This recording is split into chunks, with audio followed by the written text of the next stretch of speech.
पुनरग्रे प्रवक्ष्यामि शृणुत्वं मुनिसत्तमा पुराश्चोत्तमको नाम कृपाष्टानि महीपतिः।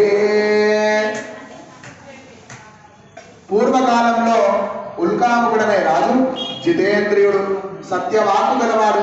ప్రతిదినము దేవాలయకు వెళ్ళి దైవ దర్శనము చేయుచు బ్రాహ్మణకు దాన ధర్మాలు చేస్తూ ప్రజలందరినీ కన్నబిడ్డ వలె పాలించేవాడు. అతనికి సంతానము లేనందున మహాపతివ్రతన తన భార్యతో కలిసి ఒకనాడు భద్రశీలా నది తీరమున సంతాన ప్రాప్తికై శ్రీ సత్యనారాయణ స్వామి వ్రతము ఆచరించుచుండెను.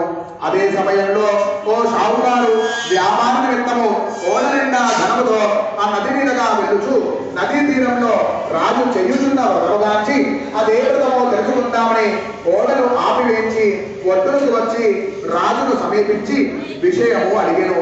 రాజు తాను సంతానార్థము సత్యనారాయణ స్వామి వ్రతము ఆచరించుచుండనెను. షావుకారుకు సంతానం లేదు. అందువలన ఆ వ్రతము గురించి అడిగి తెలుసుకొని వ్రతమంతయు పూర్తయినాక రాజు ప్రసాదము షావుకారు కూడా ఇచ్చను. ఆ ప్రసాదం కళ్ళకట్టుకొని, ఓ సత్యదేవ, నీ కృప వలన నాకు సంతానము కలిగితే నేను నీ వ్రతము ఆచరిస్తానని మనస్సులో మొక్కుకొని ప్రసాదం భక్తితో స్వీకరించాడు. పిమ్మట రాజు నుండి అనుమతి తీసుకొని పడవనెక్కెను. వ్యాపారమంతా దిగ్విజయంగా ముగించుకొని ఇంటికొచ్చి తనకు దారిలో జరిగిన సంఘటన తాను సత్యదేవుని మొక్కిన వైనము తన భార్య లీలావతితో షావుకారు చెప్పెను. భార్య కూడా నిండు మనస్సుతో సత్యదేవునికి మొక్కి తనకు సంతానం ప్రార్థించేలా సత్యదేవ వ్రతం చేసుకుందామని సంకల్పించుకున్నది. వారి ప్రార్థనలు ఫలించాయి. స్వామి అనుగ్రహించారు. షావుకారు భార్య లీలావతి గర్భం పండినది. నవమాసాలు పూర్తవగానే పండంటి ఆడబిడ్డ ప్రసవించినది. ఇల్లాలు షావుకారు దంపతులకు ఆనందం కలిగినది. ఆమెకు బాలసార మహోత్సవంలో కళావతి అని పేరు పెట్టారు. ఆ సమయంలో షావుకారు భార్య తమ మొక్కు గురించి గుర్తు చేసినది. అప్పుడు షావుకారు అమ్మాయి వివాహ సమయంలో చేద్దామనే అని వాయిదా వేశాడు. భార్య భర్త మాటకు ఎదురు చెప్పలేక ఊరుకున్నది. రోజులు దొరుకుతున్నాయి. కళావతి యుక్త వయసుకు వచ్చినది. షావుకారు పెళ్లి సంబంధాలు వెతకడం ప్రారంభించాడు. రూపవంతుడు, గుణవంతుడైన ఒక చక్కని వరుడు కాంచనాపట్నంలో దొరికినాడు. అతనికి తన కుమార్తెనిచ్చి మహావైభవంగా వివాహం చేశాడు. అప్పుడు కూడా షావుకారు దంపతులు స్వామివారి మొక్కు తీర్చుకోలేదు. వివాహం పూర్తయిన తర్వాత కొన్ని రోజులకు షావుకారు తనతో పాటు అల్లుడిని కూడా వ్యాపార నిమిత్తము రత్నసనాం అనే పట్టణానికి తీసుకొని వెళ్ళి వ్యాపారం చేయసాగాడు. మనిషి విజయం లభించినప్పుడు తన గొప్పని భావిస్తాడు. అది దైవానుగ్రహమని భావించి వినయంగా ఉండేవారు బహు తక్కువ. షావుకారు కూడా తన గొప్ప మేధస్సులనే వ్యాపారం అభివృద్ధి చెందినని భావించి అహంకారి అయ్యాడు. శ్రీవారిని ఆయన బ్రతుకు ఎప్పుడో మర్చిపోయాడు. శ్రీవారు షావుకారికి దైవశక్తి ఎంతటిదో చూపాలనుకున్నారు. షావుకారికి కష్టాలు ప్రారంభమైనవి. రత్నసానవు పట్టణాన్ని పాలిస్తున్న రాజు చంద్రకేతు మహారాజు ఒకరోజు రాత్రి మాయా దొంగలు శ్రీ స్వామివారు సృష్టించిన సొరలు రాజకోటలో ప్రవేశించి ధనమంతయు దొంగలించి పారిపోసాగారు. వారిని రాజవడులు వెంబడించారు. వారి పారిపోతూ షావుకారు అల్లుడు పరుణ్ణి నిద్రించుచున్న ప్రాంతమందు దొంగలించిన ధనము వదిలేసి మాయమైనారు. అనుసరించి వస్తున్న ఆ రాజభటులకు ఆ ప్రక్కనే నిద్రించుచున్న మామాల్లులు కనిపించారు. వీళ్ళే దొంగలని భావించి ఆ ధనముతో పాటు మామాల్లులని కూడా బంధించారు. రాజు ముందుంచారు. షావుకారు అల్లుడు తాము దొంగలు కాదని ఎంత మొత్తుకున్నా రాజు వినిపించుకోలేదు. ఇద్దరు కారాగారంలో బంధిపడినారు. కఠిన శిక్షలు అనుభవించుతున్నారు. సత్యదేవుని ఆగ్రహాజ్వాలాలు షావుకారి ఇంటి మీద కూడా పడినవి. ఇల్లంతా దోపిడికి గురైనది. తల్లి బిడ్డ వీధిన పడ్డారు. కడుపు నింపుకోవడానికి ఆ తల్లి బిడ్డ భిక్షాటన చేసే దీన స్థితికి దాపరించినది. రోజులు భారంగా గడుస్తున్నాయి. ఒక రోజు కళావతి భిక్షాటన చేస్తూ ఒక బ్రాహ్మణ గ్రామం ఇంటి వద్ద ఆగి లోపల సత్యనారాయణ వ్రతం జరుగుతున్నది. ఆమె భక్తితో ఆ కథ పూర్తయ్యేంత వరకు అక్కడే ఉండి కథను శ్రద్ధగా విని వారిచ్చిన ప్రసాదము కొంత తాము స్వీకరించి మిగిలిన ప్రసాదం ఇంటికి తెచ్చి తల్లికి పెట్టెను. తల్లి ప్రసాదం స్వీకరించిన వెంటనే గతం గుర్తుకు వచ్చినది. తాము సత్యదేవుని వ్రతం ఆచరించకపోవటమేనని ఎన్ని కష్టాలు కలిగినవని తన భర్త అల్లుడు సమాచారం తెలియకుండా పోయినదని ఆమె అవగతమయ్యను. వెంటనే వెంటనే సత్యదేవుని తలుచుకుంటూ తమ తప్పును క్షమించుకుంటూ కన్నీరుతో వేడుకున్నది. గతంలో జరిగిన విషయములు కుమార్తెకు తెలిపినది లీలావతి.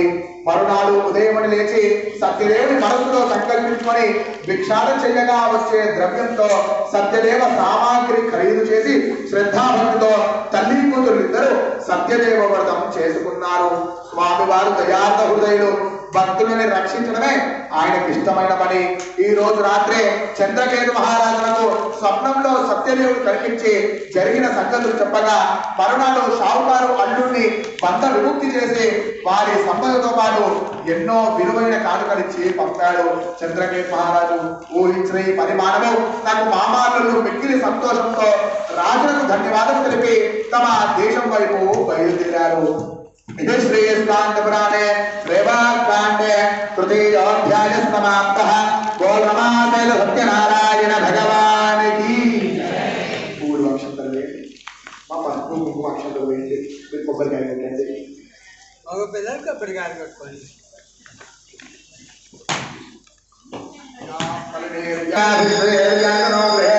లక్ష్మీ రాష్ట్ర శ్రీరామ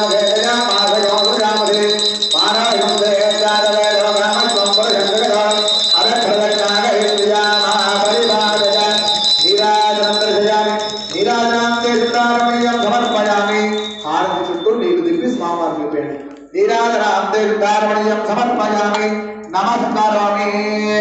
ఏడుకొండలవాడ వెంకటరమణ గోవింద గోవింద. అందరూ హారతికి నమస్కారం చేసుకొని కింద పెట్టండి. మళ్ళీ పూలు అక్షంతలు చేతిలో పట్టుకోండి. అథా శ్రీరమాదేవ సత్యనారాయణ స్వామి దేవతా చతుర్థోధ్యాయ ప్రారంభ. ఎవరు మాట్లాడకండి. మళ్ళీ పూలు అక్షంతలు చేతిలో పట్టుకోండి.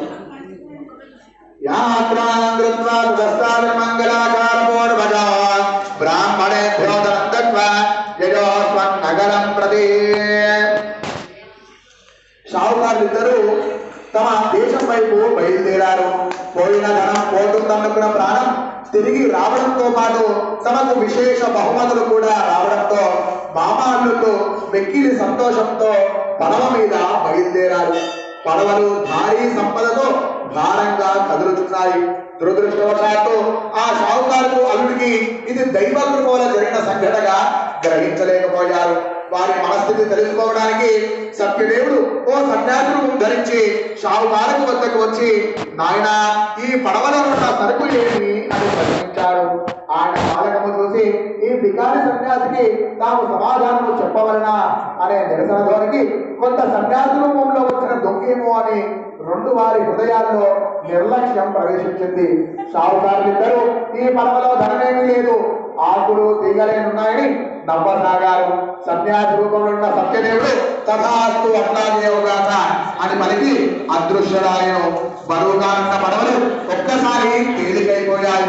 ఆశ్చర్యంతో లోనికి చూసిన ఆ షావుకారులిద్దరూ పడవ నిండా ఆకులు తీగలే కనిపించాయి.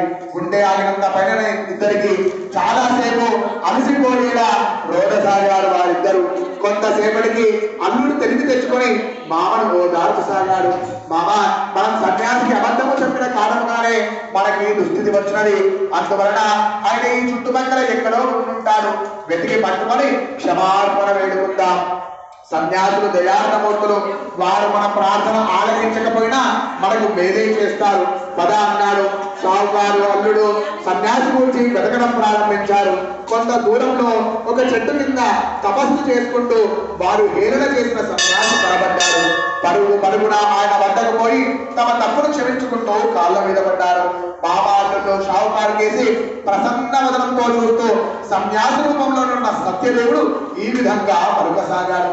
ఓ షావుకారు, నువ్వు ఎన్నోసార్లు వ్రతము చేయుటకు వాయిదా వేసుకుంటూనే వచ్చావు. ఇప్పటి వరకు చెయ్యనే లేదు.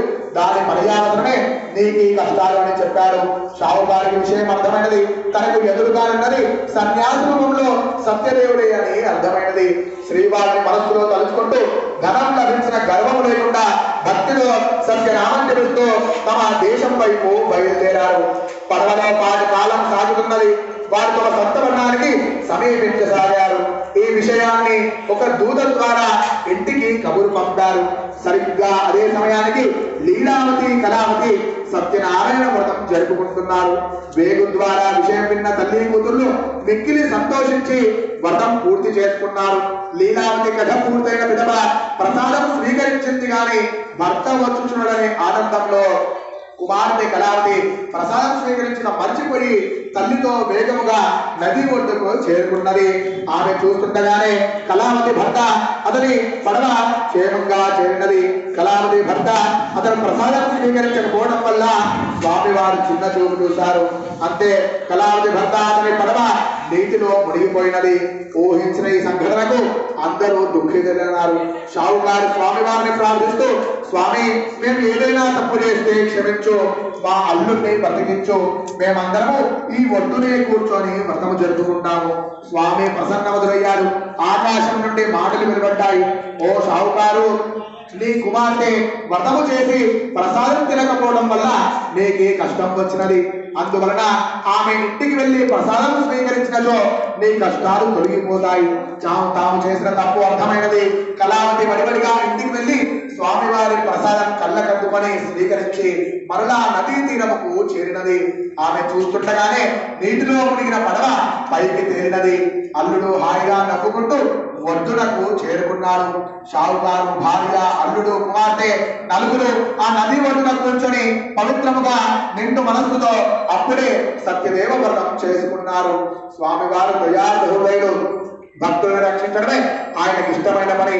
అప్పటి నుండి ఆ కుటుంబం అంతా కూడా, ఆ కనులాగాంచిన ఆ పట్టణవాసులు కూడా అప్పటి నుండి సత్యదేవ వ్రతం ఆచరిస్తూ ప్రతి పౌర్ణమి నందున, సంక్రాంతి నందున, కార్తీక మాసమునందున సత్యదేవ వ్రతం ఆచరిస్తూ ఈ హమంతు అష్టేశ్వరులను భరించి అంత్యంలో సత్యలోకంలో ఐక్యమైనారు.